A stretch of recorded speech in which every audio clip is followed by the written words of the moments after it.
Have you ever felt like you've lost your mojo? You know, that spark of confidence and authenticity that makes you shine in every situation? If you've experienced those moments of self-doubt, whether on social media, during presentations, or in everyday life, you are in good company. In this episode, we're diving deep into a powerful method that can help you rediscover your mojo and show up as your most confident and authentic self. Stick around as we introduce you to the Set the Scene method by author Jen Gottlieb and guide you through each step to unlock your full potential.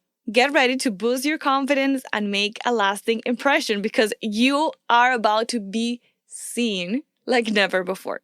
But before we dive into the episode, I have to give a shout out to the review of the week because you guys, the reviews are in and they are amazing. They are warming my heart. Every time I have self-doubt, I go to the reviews. I'm like, this is amazing. I'm so glad that it's resonating.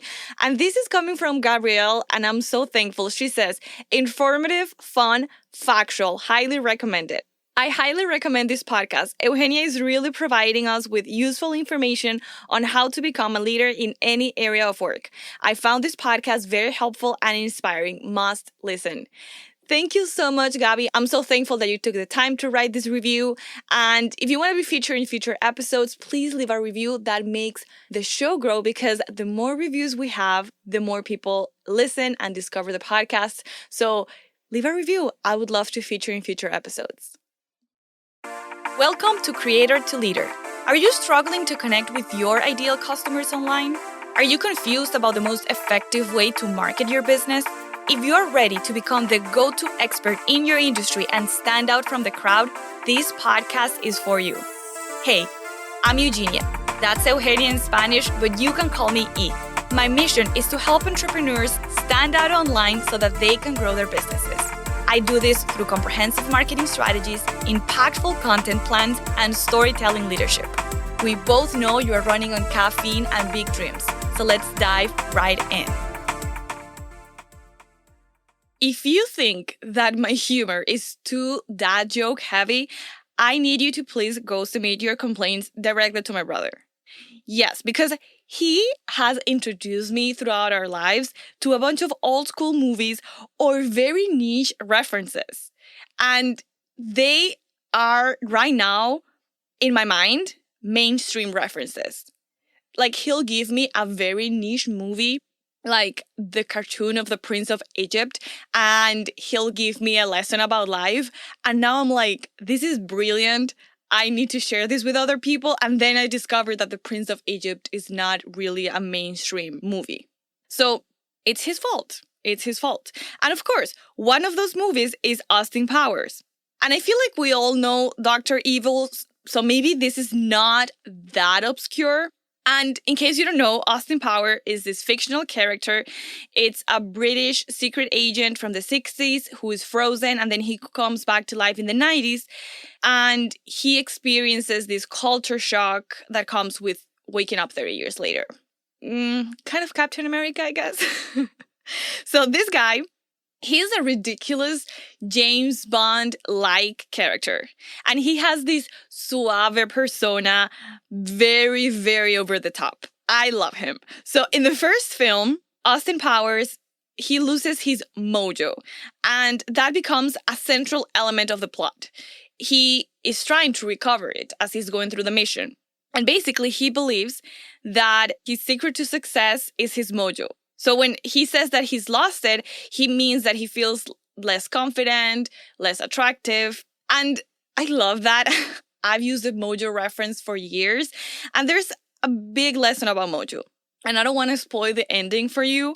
But in different seasons of my life, I have felt a little bit like Mr. Powers. Because I felt like I'm trying to get my mojo back. Especially when showing up as a leader in a public setting. That can be social media, that can be past podcasts. And because I love a good framework, I love step by step, I found this particular one that I'm going to share with you today. I knew I had to share it because it is so simple. And you don't have to just rely on how you woke up that day feeling flawless like Beyonce.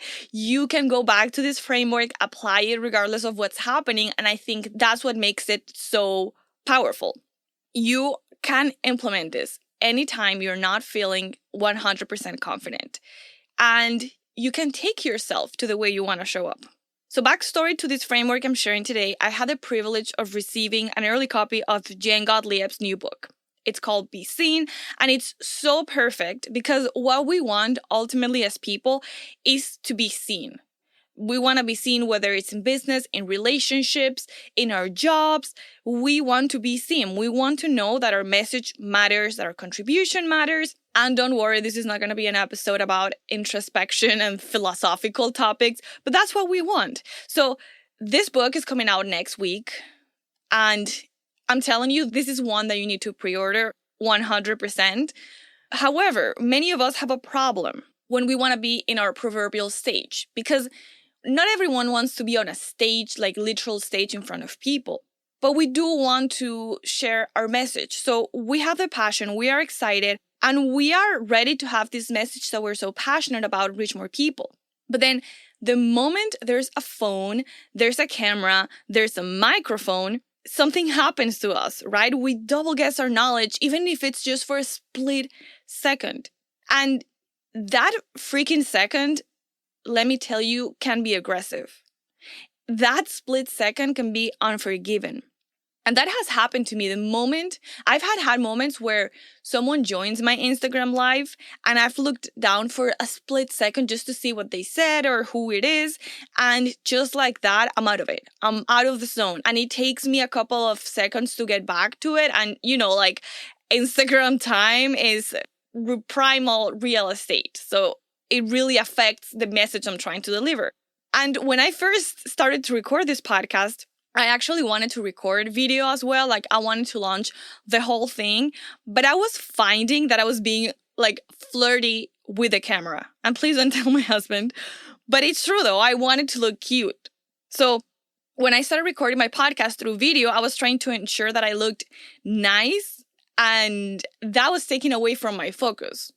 So for the time being, we only have audio podcast. And we all have our moments, right? We all have like the one thing that takes us out of our zone for just a minute. And that can be from someone showing up to the live, that can be having the camera turned on, or that can be having a very unpleasant conversation minutes before we have to go out on stage, or we have to give a presentation, or we're going to record a podcast. That can happen in so many areas. But what would happen if we had a method, a system that can set us back into this flow state, and we can show up as the most confident version of who we already are? Because this is not about creating a fake persona. This is just stepping in to that version of ourselves. And I advocate being consistent with your content. So that is consistency in frequency and the way you show up. So tools like the one I'm going to share are incredible resources to have in the back of your pocket and deploy whenever you're not feeling like your mojo is at the best. Just like Austin Powers needed to regain his mojo, many of us struggle with confidence in different aspects of our lives. That is normal, but that's also why I want to introduce you to this method, because it can help you boost your confidence and step in fully to be seen. So my friend Jen calls this mojo that we're talking about, she calls that being in the pocket. She defines this as being in tune, being precise, with the right timing. It's a terminology that comes from the music industry. So being in the pocket is being very precise. And maybe you've heard this like being in the flow, but basically it's that moment where you are completely in your zone of genius. You feel like time has stopped, that you could do that thing for hours without noticing. I'm getting excited just thinking about it. So the thing is that Jen developed a method using principles she learned in acting school. And my love for acting. So are you starting to see why I love this so much? So now she uses this method before she steps on a stage, or she used that when she was writing the book, and even when she has to have conversations with her team. So I think that's so interesting because it can be applied to so many situations. And now you don't have to have a background in acting to apply this, right? You just pull the principles from acting and is applying those to everyone that wants to really step with confidence with their mojo to being in the pocket during those presentations. And The only requirement to apply this method is to have at least one moment you can go back to for this exercise. And it doesn't have to be business related. Let me be clear. It can be the birth of a child if you're a parent or an aunt. I know many aunts that love their little nieces and nephews and they feel like that's their child. My godmother, for example, I know that my birth was like the birth of her own children. So, the birth of a child that you love in your family. Or maybe you do have the acting background and it's the time where you stood on a stage, on a lead role. And yeah, that's definitely me.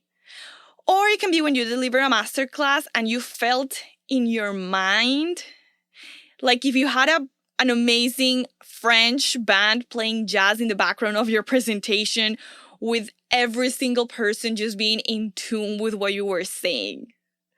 Or maybe you were in the closet creating something amazing for a client and you had to stop yourself because you had to wake up really early the next morning.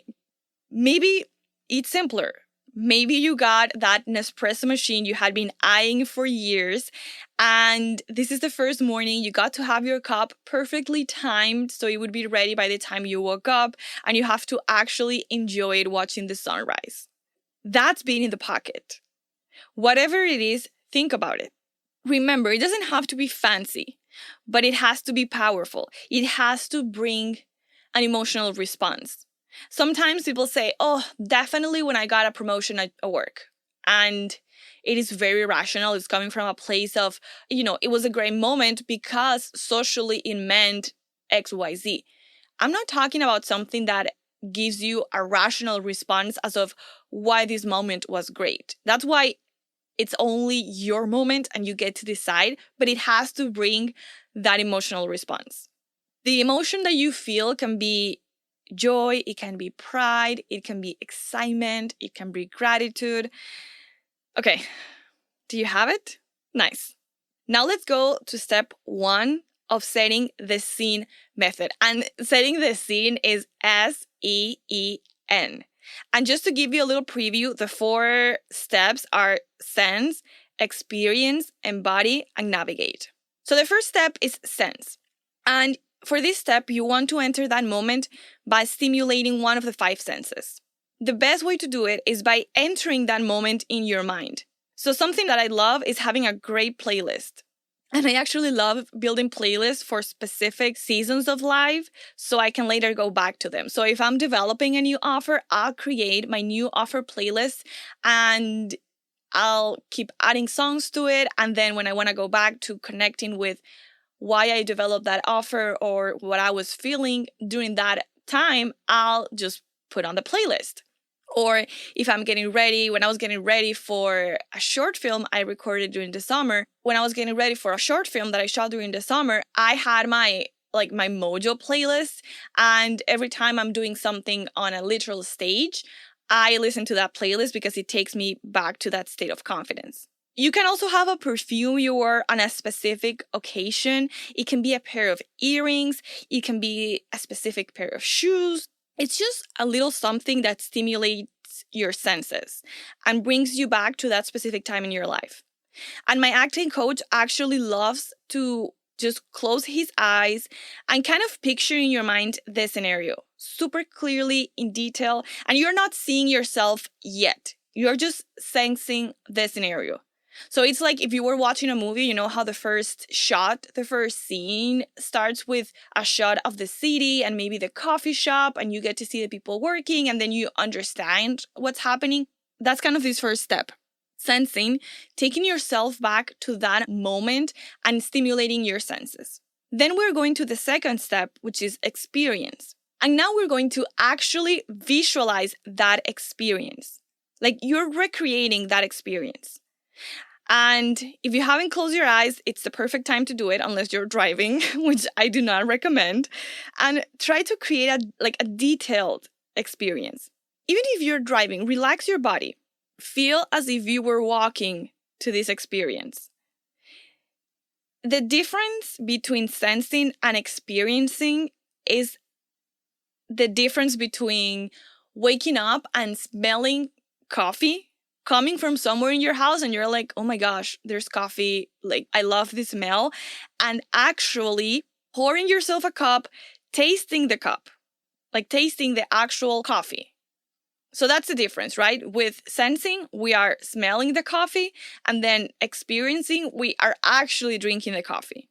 And the cool thing about this is that the more you do it, the quicker it gets. Because at first, we're going to take some time identifying the moment. We're going to go from moment to moment. And then we're going to take a little bit in being able to sense it and then experiencing it. But once you have it, boom, you can go back there so quickly. It's like we create this place in our mind that we can quickly go to. It's super, super cool. I definitely encourage you to try that. So now that we have sensed, we have experienced, it's time to embody. And it is time to bring those experiences to present and become that person. And the actor in me was loving when I was reading that part. Because it is about, how do you stand? What's your posture? Are you smiling? Or are you serious and mysterious and you just have that, I have a secret look in your eye? What is your tone of voice? Are you like super excited and you're talking fast? And I have this client that I love. She talks so fast when she gets excited. And many people would tell her, oh, you need to slow down. But if you listen to her and you're in her community, you know that when Jasmine gets excited and she starts talking fast, it's go time. Like, baby, you're not staying in the same place. So how are you talking, right? How are you walking, Are you walking fast, or are you taking like very slow and thought out steps? Maybe you can put on a song and dance how this character, this version of yourself would dance, right? Maybe, let's say your moment was your wedding day, right? And you sensed it because let's say you smelled the perfume you wore on your wedding day, and then you experienced it. You picture yourself walking down the aisle, or, standing at the top of the aisle watching your soon-to-be husband or wife, or yourself like standing at the top of the aisle watching your partner walk down towards you. You are experiencing that. Now, maybe you want to put on a song, the song they were playing as, in that moment, or your wedding song, and then you want to dance to it. So you see how you start like building this. It's almost like an onion where we are discovering all these layers and going deeper and deeper and deeper. We started with sensing, then we were able to experience that, and now we're embodying it. So now we're out of our minds, We're not going crazy, okay? Not yet, at least. Now we are out of our imagination, and we're bringing this experience into our bodies. Okay, so that's number 3. And then number 4, we are going to navigate. And Jen calls this wonder walks. And it's doing an activity in character. Again, this is taken from acting, but I love this for every day. How is this person pouring their coffee over her cup? Like, how are they doing it? What if you take a walk outside? Like, how do you walk to talk to the person in the little corner bodega? And I'm not talking about imagining those things. I'm talking navigation, like actually getting outside of your house, taking a walk by the park, and how do you interact with others?